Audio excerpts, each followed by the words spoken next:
Hello, everyone, and welcome to another episode of the Destination Marketing Podcast. As many of you know, it is summertime, and summertime is a very difficult time with scheduling. And unfortunately, we had a guest planned for this week, and that guest was unable to make it. I'm not going to out that person because I definitely want to get them back on the show. It's going to be an incredible episode.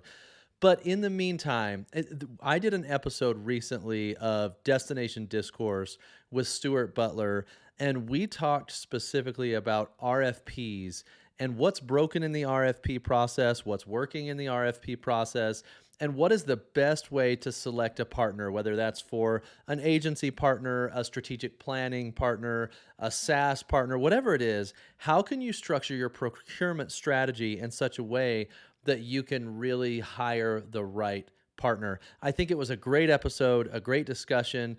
Stuart even sounded smart, which is really impressive. And so, anyway, it was a lot of fun. I think you'll enjoy our discussion, and I would love to hear what you think. So, give it a listen and let me know what you think. Hello, my fine friends. Welcome back to Destination Discourse. I am your host, Stuart Butler, and I am joined today with Adam Stoker from the Brand Revolt. How are you, Adam Stoker from the Brand Revolt? I am Oh, it's not so good. I messed it up. It's Brand Yeah, Revolt. I'm sorry. I was good up until you introduced me as a different company than my own. Okay. Is there someone else called the Brand Revolt? Is that? I have no idea. Okay. You should have done But some market research. Yeah, our URL is thebrandrevolt.com, Okay. but we are Brand Revolt.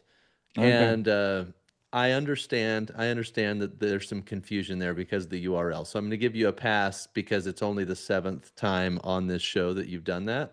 And once we get to 10, I'll start to hold you accountable for it. Okay. It shouldn't have more than 8. I think I'm pretty good. Although I did call you guys Relic today, so I had to put some money in the swear jar. Again. So, yeah. Yeah. So what do you do? Are you guys going to get us a gift at the end of the year once that swear jar gets full? How's that working? Well, we were going to throw a party, but right now there's like $3 in it, so I don't know that it's going to be. And it's all from you. Yeah. Yeah, probably so. But no, so it's just the two of us today, Adam. Just us. But I think this is going to be a good one because we come at this topic from two completely different perspectives. We're going to be talking about something that's very important to our industry, and you probably look at it completely differently than I do. And so, although I have a little insight because I used to be an evil vendor before I came over to the light side. There it is. So it's going to be good. We're going to be talking about RFPs and the whole procurement process and what we like about it, which is not a lot, but what we really don't like about it. And maybe we'll come up with some solutions, and maybe a destination out there, some of our desties can get involved and share with us some things they've learned over the years and things that improve it. So that's going to be the topic, and it should be a good one. And I got my gloves on, man. I'm ready to joust a little bit, spar a little bit. Me too. Let's see what happens. I'm feeling feisty today, Adam. So should be good. Feisty Stuart is the best Stuart. Yeah. It's certainly better than sleep deprived or hangry Stuart, because those aren't great ones. Feisty is good. All right, but before we get into that, this is the greatest segment in all of entertainment. The one, the only, Stu's News. Let's go.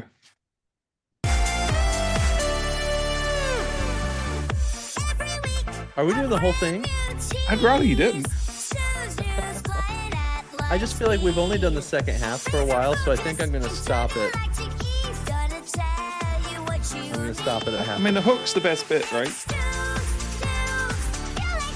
Okay. We did it. That's good. That's good. We did it. Yeah. Yeah. I'm hoping, we're going to be doing a session at Esto on Destination Discourse Live, and I'm hoping we see some of our desties in the audience with their Stu's News t-shirts. I think dancing, singing in the crowd. We need to make sure we do play the jingle at some point during that session. Like, I mean, I think we'd be letting down our fans if we didn't. So yeah, we have no choice. We have to. Yeah. And talking to fans, so Stu's News today is a topic I wanted to talk about anyway, because it's very recent.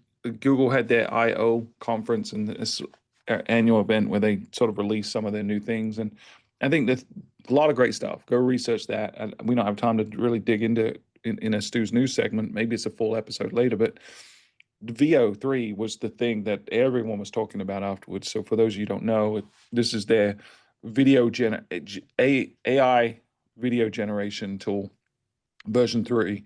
A lot of upgrades. They fixed a lot of problems. Hmm. The big one that people are talking about is the syncing of lips with voices. So they already did a good job creating voice and animation, but now they're synced. It's really getting to the point where the uncanny valley is getting smaller and smaller when it's an AI generated person.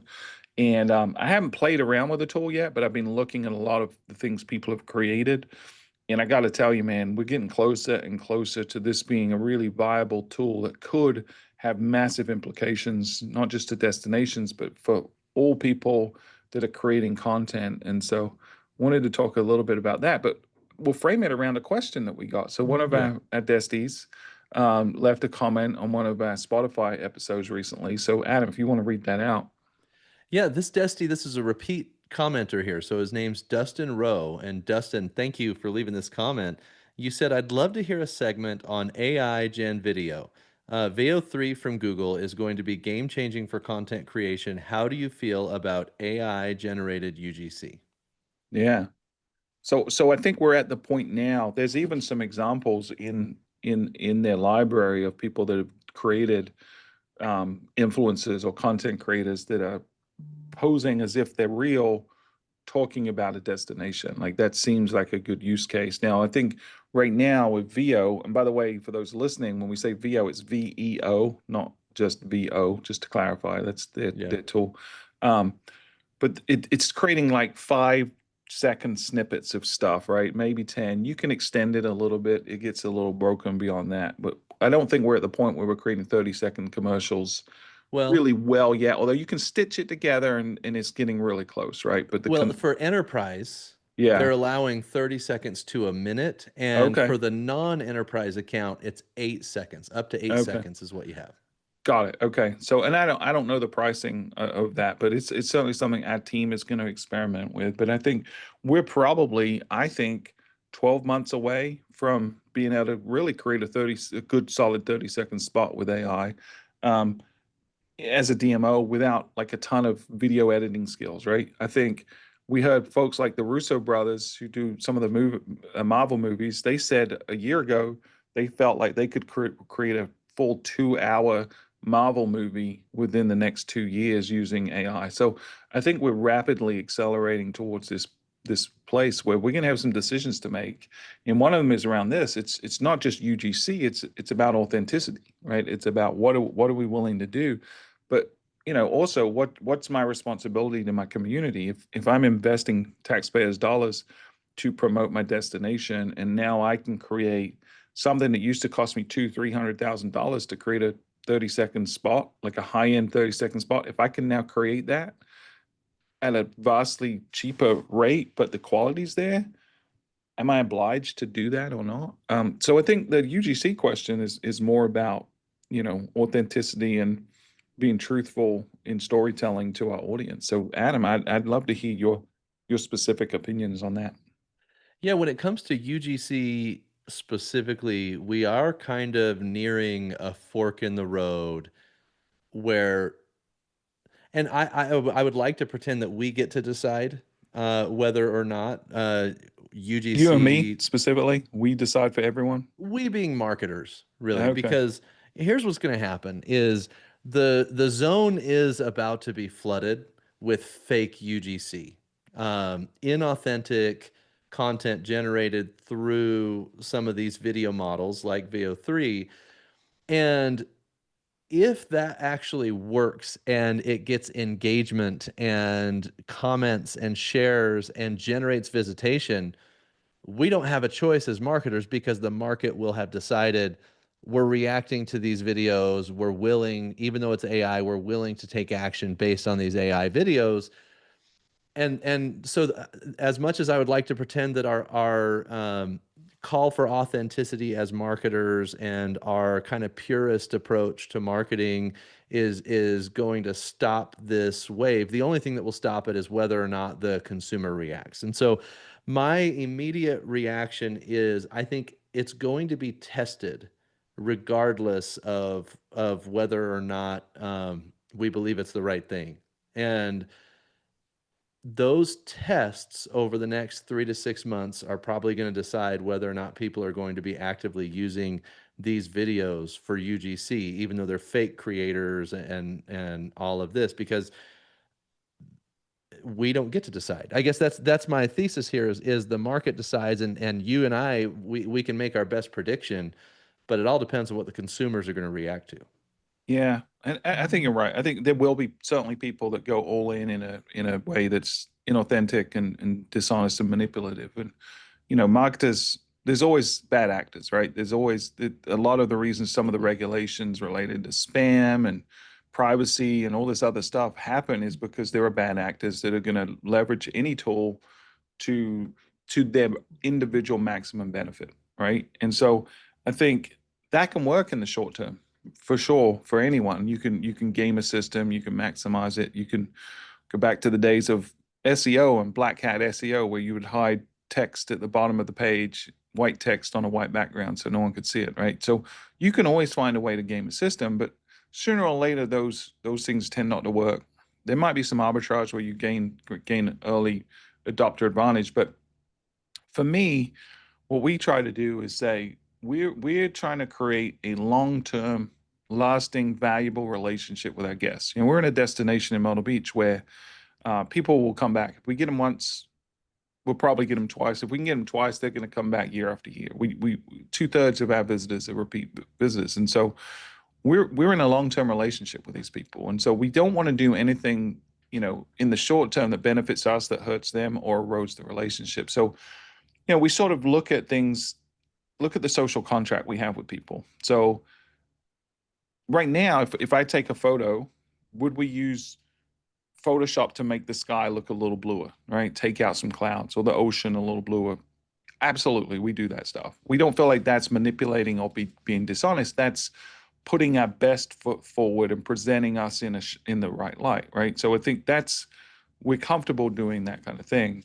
I think to fabricate what you have. So if we were to say, here's something Myrtle Beach has, we clearly don't have because it would attract people, an experience of sorts. If we crossed that line and started sort of being dishonest and saying we have this thing that doesn't really exist, then people are going to come and get very disappointed. And long term, that erodes our relationship and the word of mouth value of that person. So we don't do this. So I think how we're going to approach things like UGC or chatbots or anything like that is we're going to be transparent with it. We're going to lean into it. We're going to differentiate it and say, we're going to be in on the gag, if it were. So if it's a fake person talking about Myrtle Beach, we're going to make sure that we're signaling that it's a fake person and that that's clearly communicated to people, but have fun with it at the same time. So that person can do things that other people can't. So I think if it's UGC, um, it gets tricky, right? Because if we're doing fake influences, that's one thing. If I'm pretending there are real people that are coming that aren't real people, then I think that's sort of crossed the line. So I don't personally see Myrtle Beach doing UGC per se, but I do think we'll probably end up doing fake influencers and content creators. But then I also step Yeah. back and say, well, where's the value in that? Because if I don't have an audience, then when I work with a content creator, part of why I work with a content creator is their creativity and their imagination and their unique perspective. But the other bigger part is that they have an audience that I want to reach. And so if I'm just creating content on my own, then I got to build my own audience. And so I don't know. We're probably going to experiment with some stuff, Yeah. but I don't think it's at the expense of these other things that are already working, if that makes sense. Our duty as marketers is to test it and try it and look at the available tactics based on technology that are out there, right? I remember when the digital age just kind of started to come through, and you see your first contextual search ads when you're looking for something, and it was like, oh my gosh, they retargeting was a great example, actually. That's one where it's like, holy crap, they're following me around, and so I feel like there's been these moments in technological evolution that have generated kind of a spectrum of reactions. Some people are really excited about it, some people don't like it. And I think our duty as marketers is to try the new technology that comes out, test it, and see what happens. And then if it benefits our community, to continue to do it. That being said, I'm having a hard time imagining how fake UGC will benefit the community. You talked about long-term relationships with your audience at Myrtle Beach. And if you think about it, what you've been doing is you can have a one-to-one relationship with the audience, or you can use a mediator, which is a one to content creator to audience relationship, and leverage that to build the relationship with the audience. When that creator isn't the person in the middle and it's just a fake person, how authentic is the relationship between Myrtle Beach and the end user? And I have a hard time imagining that the audience will react well to that. But I think our duty is to test it. Yeah. Yeah, I couldn't agree more. But to do it in an ethical way, and really think about all the different things we talked about. At the end of the day, we believe that we should be obsessed with the customer, and if we do that, if we're always obsessed with the customer, then typically we're going to make the right decision. And when we don't, we'll recognize it quickly and we'll adjust. So I agree. Test it, do it transparently, and then see where it goes. But are people going to abuse this? And are we as consumers going to now get inundated with a ton of stuff we can't really trust? 100%. So I think there's also the opportunity, where other people are going hard on this. You could take a firm stance on the other side and say, we're absolutely not going to do any of this stuff. And here's why. And you sort of sit on that perch of authenticity and say, this is a guarantee to you guys. And there's some value in that. There's some utility in that. So I think there's going to be different approaches. Not any one is necessarily better than others, but I think the fact that you go in with your eyes open and have had these kind of conversations with your team and your board and your other stakeholders, I think is important.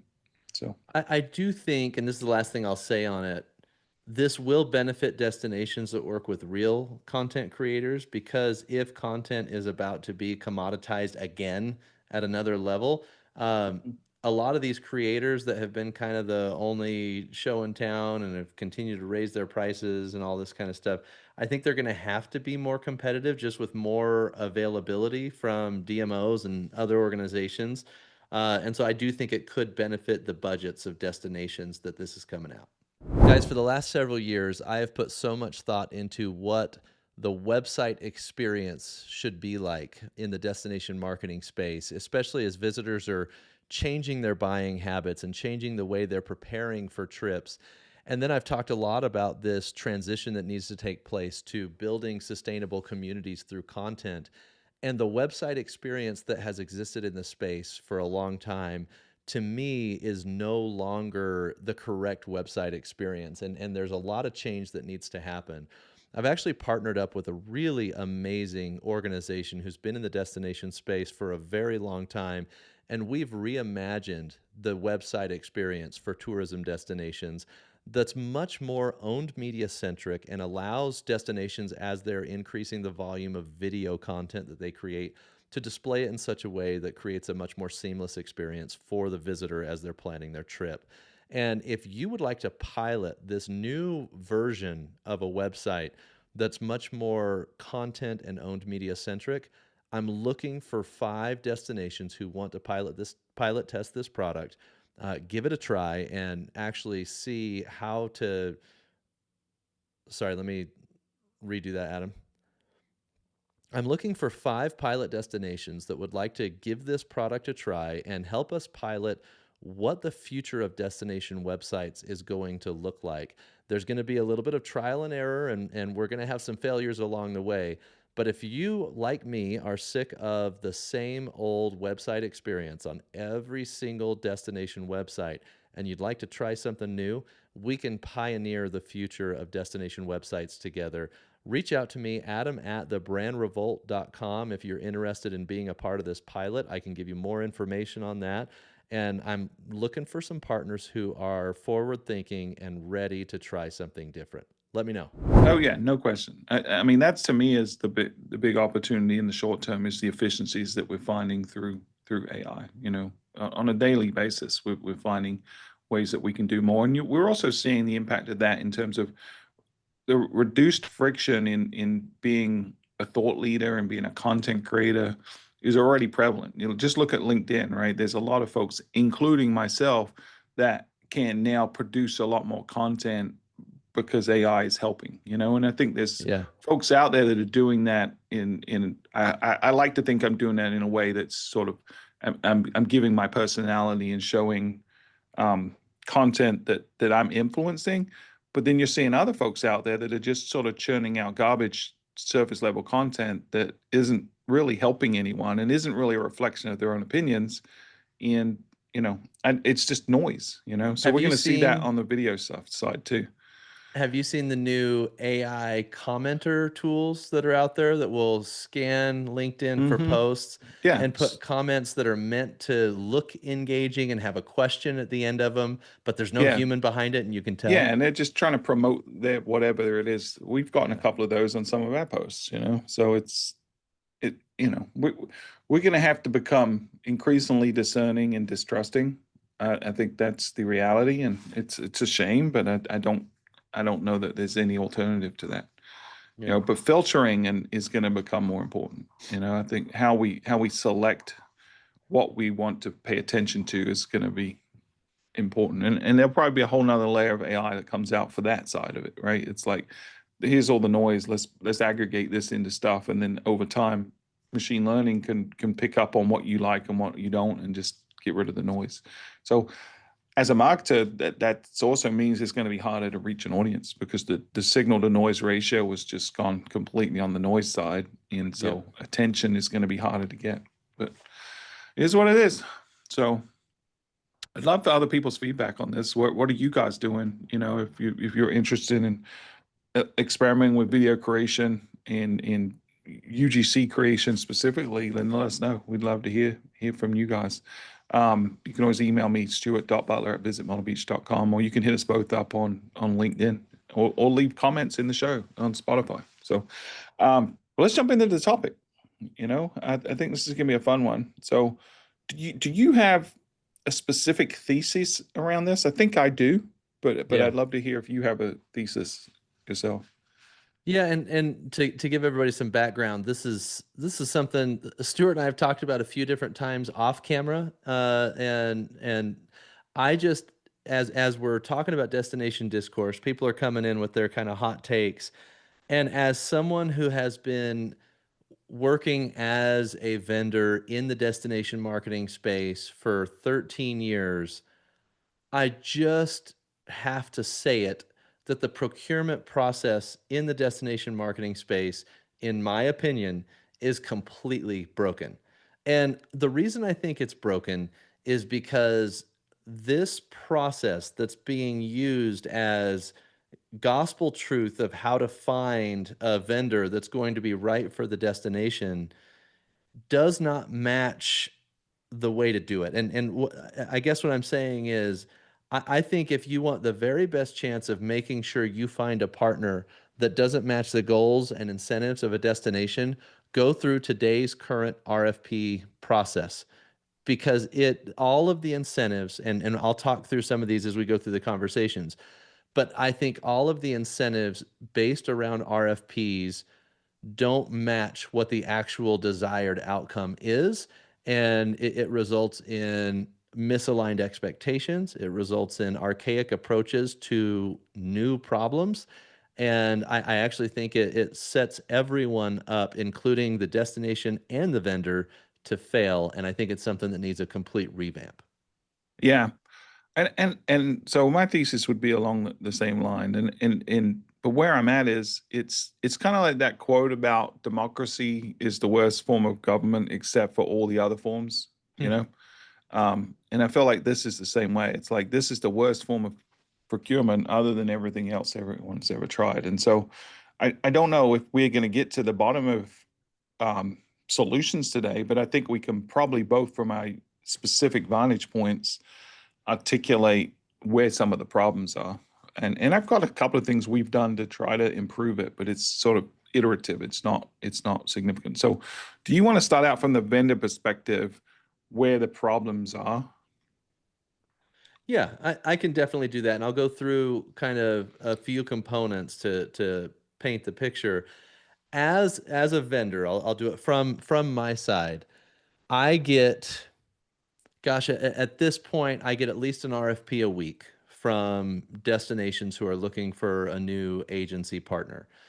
And these RFPs, I read through them, and the number one issue I see is this RFP is a copy of another RFP that has a few edits and sometimes even has, like, I have read through RFPs that still have the wrong destination name in them because they copied another destination's RFP. And so the perception from my side is that every time there's an RFP that needs to happen, the person on the DMO side will reach out to their five closest friends in the industry and say, "Hey, can you send me your most recent RFP? I want to look at it and use it and Frankenstein an RFP together that I can use to find a new agency." And then they'll go through that using that as a base and try to make kind of the desired changes. But when the language that you're using from these other RFPs or even from a standard procurement RFP that you get from your procurement department is not conducive to what marketing success looks like. So I think even in the writing of the RFP, it does not set you up for success. And then the vendor receives these RFPs, and the vendor will spend dozens of combined man hours to create a response to this RFP. And every vendor is faced with a dilemma. Do I respond exactly as the RFP is written, which a lot of destinations, if you do not follow the exact requests of the archaically structured RFP, you'll be disqualified and thrown out as one of the finalists? Or do I challenge the RFP and say, you're asking the wrong questions? Here's what we think you actually need, which is a much more risky thing.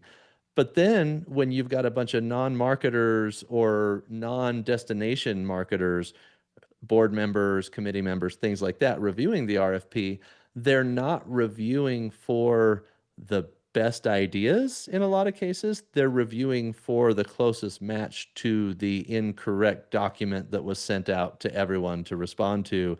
And so what you get is, okay, how good are these people at following instruction? That's the actual outcome that most people who are reviewing RFPs are reviewing for. And to be honest with you, if you're looking for a partner that's just going to follow instructions, you've already set it up to say, well, wait, what value am I getting from this agency? Because they're not bringing me new ideas. Well, you didn't send the RFP asking for new ideas. You sent the RFP saying, can you follow my instructions? So the dynamic that you're creating in the relationship is actually, I'm going to be the order giver, you're going to be the order taker, and then you're going to ask questions about why we're not getting fresh, new, authentic ideas from the agency. If you really wanted to set it up and get an agency that's going to think through how to look at the ever evolving nature of things and continue to test and create, your RFP has to reflect that. And I haven't seen an RFP yet that actually sets the relationship up the way it should be set up. Yeah, yeah. I mean, I think you make a good point. I think, do you currently, how you said dozens of hours, like on average, how much labor goes into an RFP response Well, that's for that's you guys? changing with AI, right? And so I would say that 2 years ago, some of the big RFPs we would receive, we really wanted to give it our best go, and so we would put a combined 100 hours across the organization into responding, including spec work and things like that, into some of these RFPs. And what do you think is like an average, or from your perspective, or if you don't want to give your specific, what do you think is so an average success rate of RFP submission to actually landing the gig? Let's Is let's it in put it single this way. digits?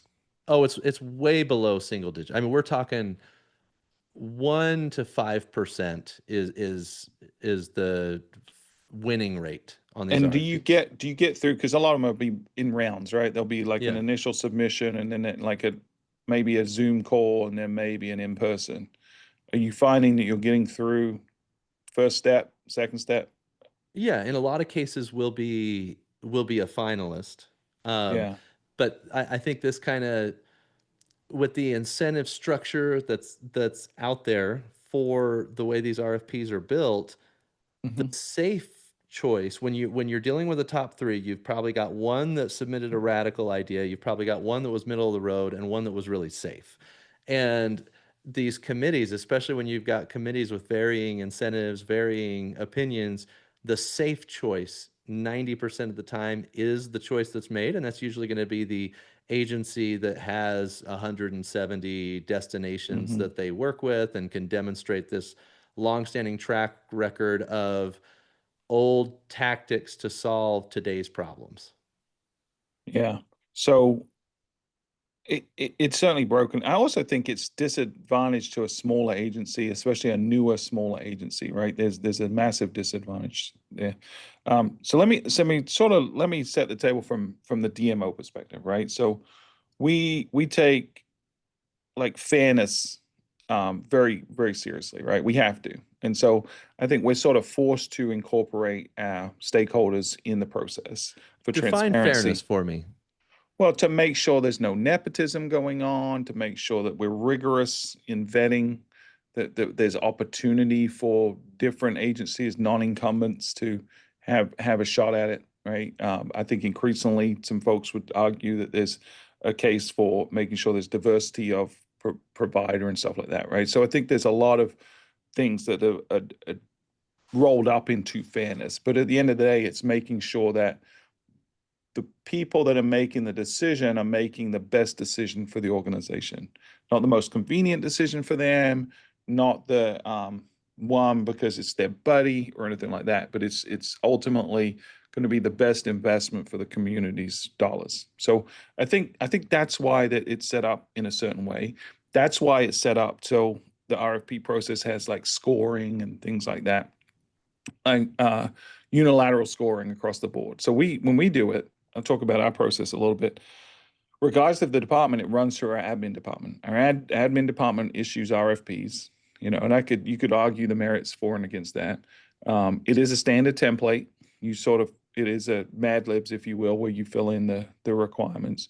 And then we set a predetermined scoring system based on what we value most, but we try to spread that out from everything from price to relationship fit to did they answer the questions right, and the admin will sort of facilitate it, but then we have a usually a task force of minority employees, majority board members, or stakeholders. So let's say it's 7 people in a task force. If it's a big RFP, be 3 employees, for usually board members, so that it gives the board confidence that we're operating above board and doing the right things. But one of the things we do right now, and it's something I've only recently been toying with, is the scoring criteria for both cohorts is the same. And I don't know that that makes sense anymore, because to your point, these folks that are sitting there that aren't marketers, right, that don't really know the nitty gritty, why are they scoring how effective someone's going to be at doing a marketing job when they really don't have a way to do that? So this is sort of occurring to me. I've thought about it a little bit. This is occurring to me a little bit in real time. What if we sort of had an aggregate score, but the criteria is different depending on your role on that task force? That's something I might actually Yeah. start introducing. Um, but then, from my perspective, the problem is it's really hard to articulate in a one-to-many way what it is I need, what the solution is. So we sort of are forced into this boiling it down into the what it is, not the why, not the how. So we're sort of boiling down the essence to a point that it's almost not relevant to what we're actually trying to accomplish. And then we put it out there, and then it's grueling, right? The RFP process from our perspective is grueling. If you could go invite only, but Yeah. then you're eliminating people and you're not And then that looking at fairness everything, issue and that comes fairness in, right? goes, right? So you open it up to everyone. I mean, for the last couple of RFPs we've done, we've gotten 20, 30 responses. Everyone wants to work with Myrtle Beach because we're awesome. And so when you've got like 400-page responses and you got to read through 30 of them and really give them the right look, that takes hours and hours just to Yeah. do your first drive pass, right? So that's broken. So I'm thinking now, like, is there a way to short circuit that a little bit, right? Is because what I don't want to happen is agencies start to use AI to generate it, and then we start to use AI to analyze it, right? Because that's where Yeah. you could see it going. Um, so we one of the things we did do recently is we started saying you cannot go over this many pages. Like I like deliberately that. put the restriction on it so people can't just waffle aimlessly. Like they have to be really specific and precise. Um, we've also started doing phases, So phase one is more qualification. Like, so some of those block and tackle stuff that the board's going to care about is going to be phase one. And then if you meet our criteria, then you get invited to phase two. And then we sort of narrow it down to the actual. So you're not spending as much time doing all the creative work, and we're not having to spend time reading through a bunch of stuff that isn't going to ultimately work for us. So I think breaking an RFP into components like that, Yeah. stages, I think can help. Um, Can I ask you a question on yeah. that specifically, hmm just real quick? Yeah. So would it make sense for every RFP to just have a document first before you can even get the remainder of the RFP that Yes. says, do you have this many employees? Do you have offices in these locations? Whatever it hmm is, right? Like whatever that criteria is that your board is looking for, and the hmm signature on the other side says, I attest that we meet this criteria. Yes. And And then then if you you can get do, the then you get RFP. the RFP. Yeah, I think that's something we've started doing more. That is immediately such a win-win for both sides, Yeah. because then it's like, okay, I'm not going to waste any of my time. I don't meet your criteria. Yeah. Dozens of hours saved for me Yeah. Yeah. It is right. and for No you. one's wasting any time.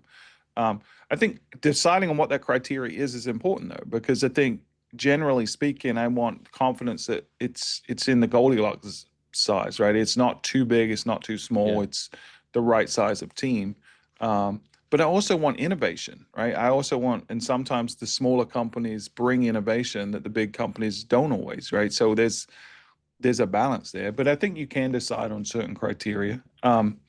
In that might be that I'm not willing to take a risk on a source of business this big for someone that's less than a couple of years old, right? It could be stuff like that. But then I think if you're going to do that, you have to find a conduit to experiment and pilot projects with smaller companies. Because one, I think you want to help breathe life into that ecosystem and bring new guys up a little bit. But two, I think you can get more innovation that way. But I think deciding as a policy that you don't have to RFP everything, that certain scale projects don't have to go through that whole procurement process, that we can run on the fly a little more test and learn. I think that's important.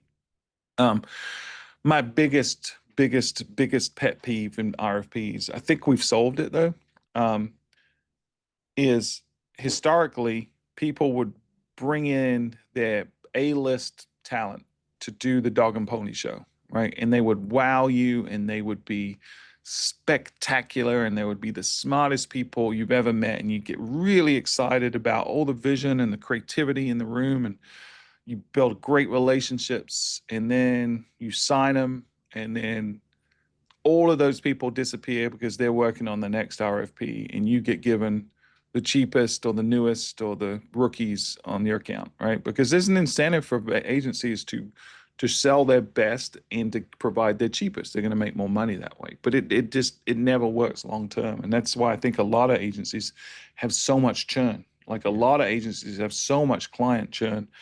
And so what we've started doing, and I think this is effective, is in the RFP, we specifically say when you present, the person leading the account has to be the primary lead on the thing. And the others, only people that can talk in the presentation are people that will be working on our account on a daily basis. And it's a game changer. It's Yep. it's it's a fundamental game changer. So I would encourage everyone to do that. A lot of you know that I've recently restructured and rebranded my organization to help destinations build communities around their content. And one of the things that has always driven me crazy about the dynamic between agencies and their clients is this idea that you're going to tell me your marketing budget for the year, and I'm going to give you this massive plan, and we're essentially asking you to get married on the first date. And that's something that I don't think is a great way to learn how to engage with an agency. So as part of our restructuring and rebranding, we built an entry point to the organization that's a little bit more palatable for our potential clients, for their boards, for their organization to dip their toe into a relationship without having to commit to a 3-5 year engagement, which doesn't make a ton of sense. And what we've done is we've created something called a strategy and scoping exercise. It's a paid engagement that allows you to engage with our company to help you build a strategy that has a content pillar at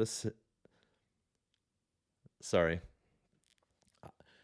We've created a product called a strategy and scoping exercise that helps you build a strategy that has a content pillar at the center and gives you the roadmap of how to slice and distribute that content in such a way that it actually builds that community. And you get to see the full plan with our team having full access to everything we need in order to create a well scoped plan. And it really gets everybody on the same page without having kind of a challenging start to the relationship. And so if you're interested in, dating and not getting married on the first date, hit us up. Let's talk about a strategy and scoping exercise. You can reach out to me directly at adam@thebrandrevolt.com. And I would love to walk you through the 3 different options that we have for a strategy and scoping exercise. And you'll have the ability to check out how we actually build communities through content before having to commit to a multi-year engagement. I think it's a win-win for both sides. And I would love the opportunity to show you guys what we've learned with a lot of the pilot destinations that have gone through this process and see how we've really built a solid process to start an engagement between 2 organizations that can really result in a powerful partnership for both sides. I like that. I like that a Yeah. lot. Yeah. I think there's a couple things that I would say that I think could really simplify this process. One of the, I guess I'll start with the issue and then what I think the solution is. One of the issues is, especially the stakeholders that are going to be there as part of the committee or whatever, if they're hoteliers, they're going to say, okay, what's going to get me the most hotel rooms, booked? And same with restaurateurs, what's going to keep me busy or whatever. Well, you've got a long-term vision for the organization, for the destination, right? And sometimes what's going to work over the next 6 months, we know that it might be diminishing over the next 6 years, right? And so Hmm. what I would recommend is instead of having the short-term view on an RFP of like, okay, this person can get me this result right now, even though it doesn't match up with our long-term vision in some way, shape, or form. I think an RFP, instead of saying, I need earned media that's going to include press releases and events and this and that and fam tours and travel writers and like a lot of RFPs will kind of spell that out. Or on the marketing side, I want Google ads and I want Facebook ads, Instagram, all that kind of stuff. How about instead it just says, I have this problem, I have this budget. How would you solve it? Yeah, I like that. I mean, I think that's good because that is one of the problems with RFPs is you're seeing how good a company is at responding to an RFP. You're not really seeing how good they are doing a job, you know? So part of me always also wonders if you could just sort of do some like dating with people, with different companies and Yes. say, hey, I've got this problem. I'm going to give a little piece to 3 or 4 different agencies and see how they do. And we're going to work together for 6 months. And then we're going to decide based on the relationship, based on the results, I which don't one even think you need is the, 6 months. I yeah, think you could literally say, listen, we're going to give our 3 finalists a $10,000 project. yeah, And if that project goes well, here's the business that's on the other side. Now I have yeah. revenue against the hours that are going against it. You're not Hmm. seeing how good I am at designing a PDF. You're actually seeing how well do our 2 teams work together and the nitty Yeah, gritty of everything from the account manager to the creative team to whoever's involved, right?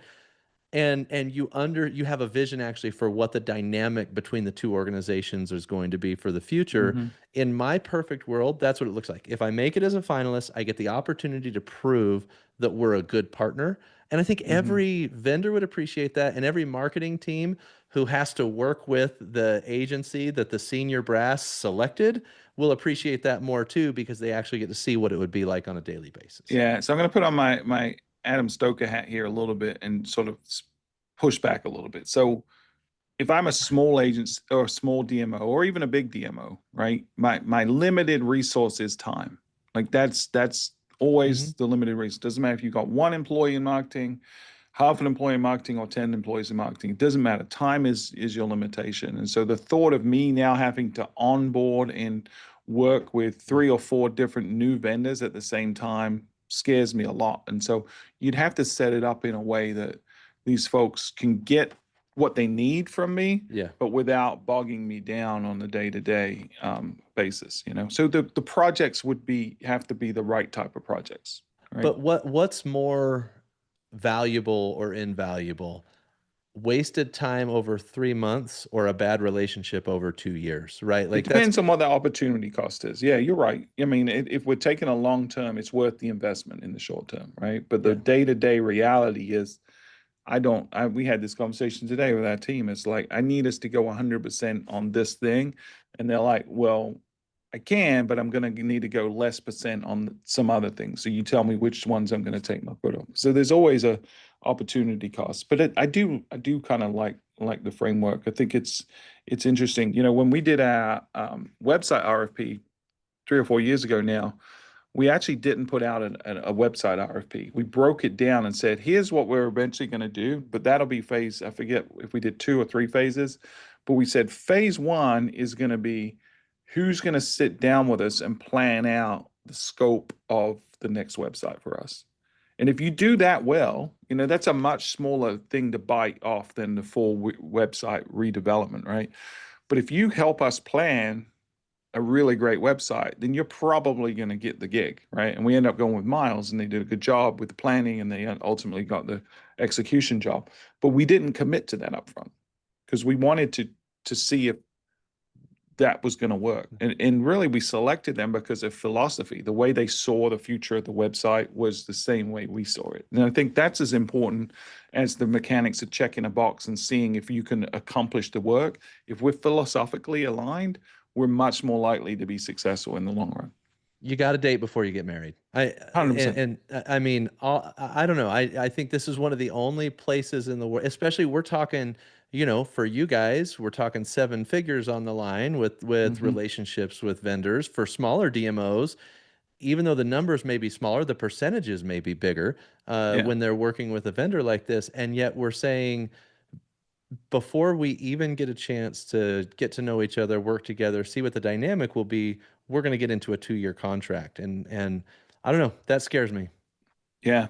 And I do like the idea of dating. I think it's going to take a shift because we've typically said, and I've seen this. I was on the vendor side for a long time, and I responded to a lot of RFPs, and sometimes they were asking us to do a lot of the work for the RFP, like come up with creative campaigns for this problem or whatever. And we would put our creative resources in and go and pitch it and then not get the job. And then 6 months later, we saw they're doing something very similar to what we pitched them, but with another vendor. Like we didn't get Yep. any credit for that or any monetary benefit from that. And so there's also that disincentive from the agency or at least the conundrum of, do I show them everything, or do I hold a little bit back in case I don't get it? Right. So nothing about this structure right now is working for either side, right? And if you see this differently, if someone wants to come on the show and argue that RFPs are perfect and there's no problem, I'd love to hear that perspective. But I doubt there are people out there like that. But I'd be prepared to admit I'm wrong. But I'd love to also hear from other people. What are they doing to fix it? But I think we've identified a few really simple things you can do here Yeah. today, and some we're already doing. Some I hadn't even thought about until today. But I think doing different scoring systems based on your knowledge and your role on the task force is something we're definitely gonna. I'm gonna go talk to our admin about that in a second, because I think as long as you can agree on the framework going into it, then it's fair, and you're accomplishing what you want to accomplish without sacrificing someone not having the knowledge to be able to fairly judge something. So I think that's one. Asking your vendor to provide the resources that will work on your account. I think that's another one. Yeah. Giving opportunities for small successes through pilot programs, things like that, breaking down the thing. Like those three things alone would be, I Yeah. think, significantly improve the situation. So, I would say also unstructure your RFP a little bit. Like mm, there's so much of the what we want because you want to compare apples to apples, I think. But what you do is you basically prescribe out the creativity, and what mm, results is you get the plan you asked for. And yeah, especially if we're talking a media plan, you get a really tactical response. Whereas I think if you articulate vision, this is where we're trying to go as an mhm, organization. This is the problem we need solved.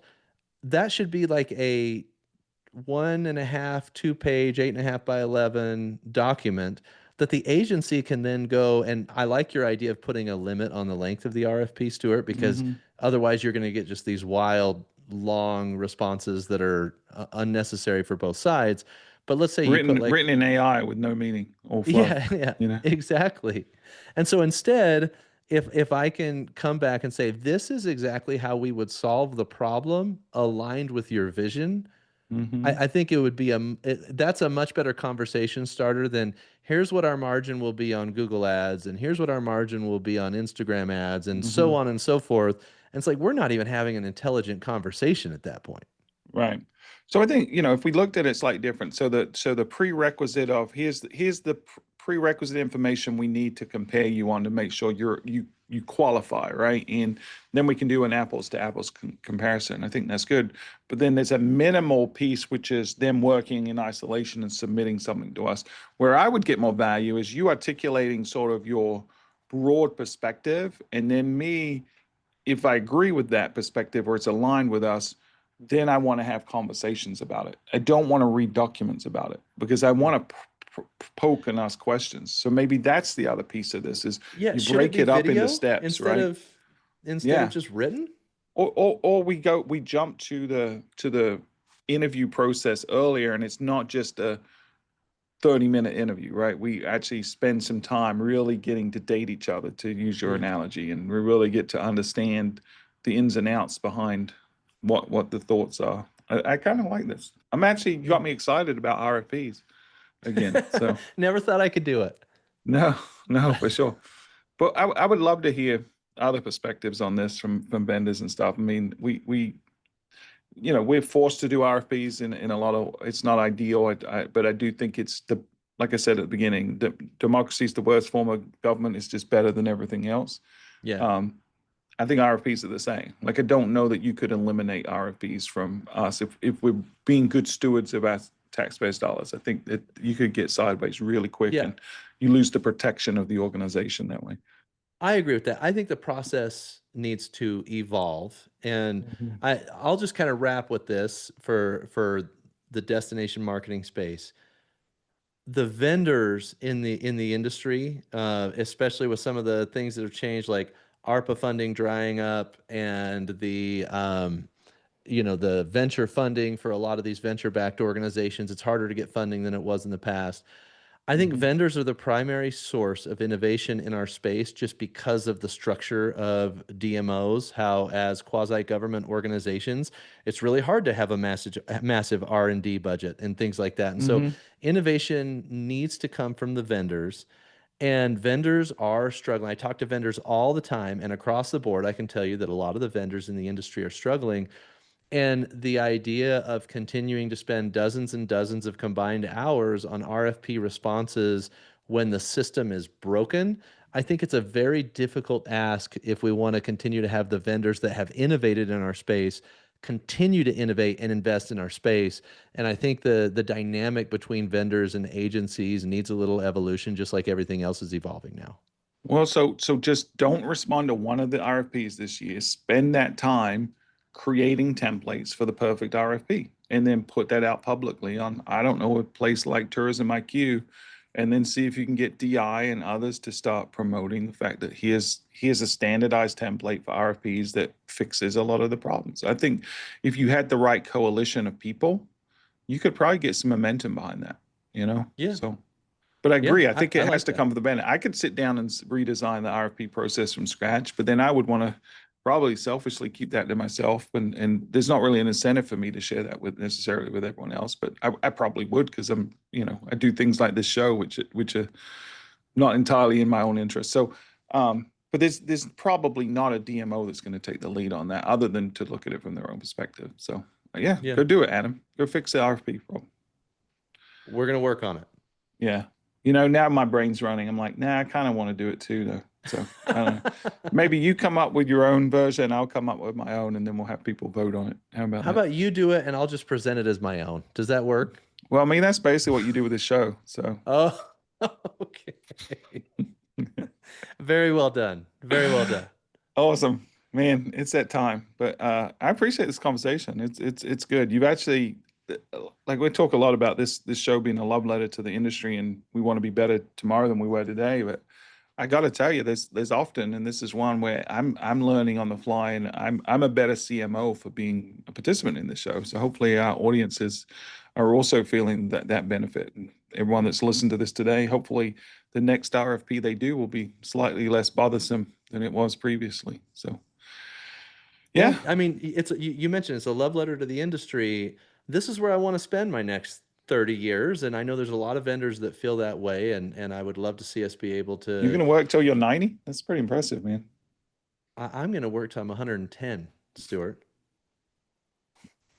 I just made a joke saying you were old, and you just doubled down and said you're Yeah, actually older. I, I guess I'm it's a math joke. 75 right now. I look great. Yeah. Well, we've lost it, man. If they want to find out more about you, or ask you questions, or invite you to do an RFP, where can they do that? Yeah, hit me on LinkedIn, Adam Stoker, or on Tourism IQ, and you can email me at adam@thebrandrevolt.com. We're not the Brand Revolt, we're Brand Revolt, but our Yeah, get it URL right, is everyone. the Brand Oh, Revolt. get it right, people. I mean, I can't believe there's still people that calling you the Brand Revolt. Right? It's crazy. It's unacceptable. If you want to reach out to me, stuart.butler@visitmyrtlebeach.com, or you can hit me up on LinkedIn. And I'll be honest, Adam, I put out a post recently asking people to send us ideas for future episodes. I got a bunch. So we're going to have a lot in the hopper. Now, we'll say it was mostly from vendors, the evil side of the industry, that, maybe have a little incentive in there, but we're going to make sure we keep them honest. And this is not ever going to be a sales pitch. We want this to be real dialogue with real people, and really invite the folks that are on the DMO side. Like, I Yeah. know there's burning issues or things that are frustrating you. Would love to have you reach out to me and tell me what those are. We got a couple of really good ones coming up in the next few weeks, and I think people are going to enjoy it. But I would love to really hear, what are the problems. Let's have a conversation and discourse around them, and hopefully we'll all be better tomorrow than we were today. So until next time, this has been Destination Discourse. I hope you enjoyed this episode of Destination Discourse that we've released on the Destination Marketing Podcast channel. It was an incredible discussion. I think it's important for any destination marketer or destination professional to hear. And as always, if you enjoyed today's episode, please don't forget to leave us a rating or a review. It helps us continue to bring you this amazing content. Thanks, everybody, and have a great week.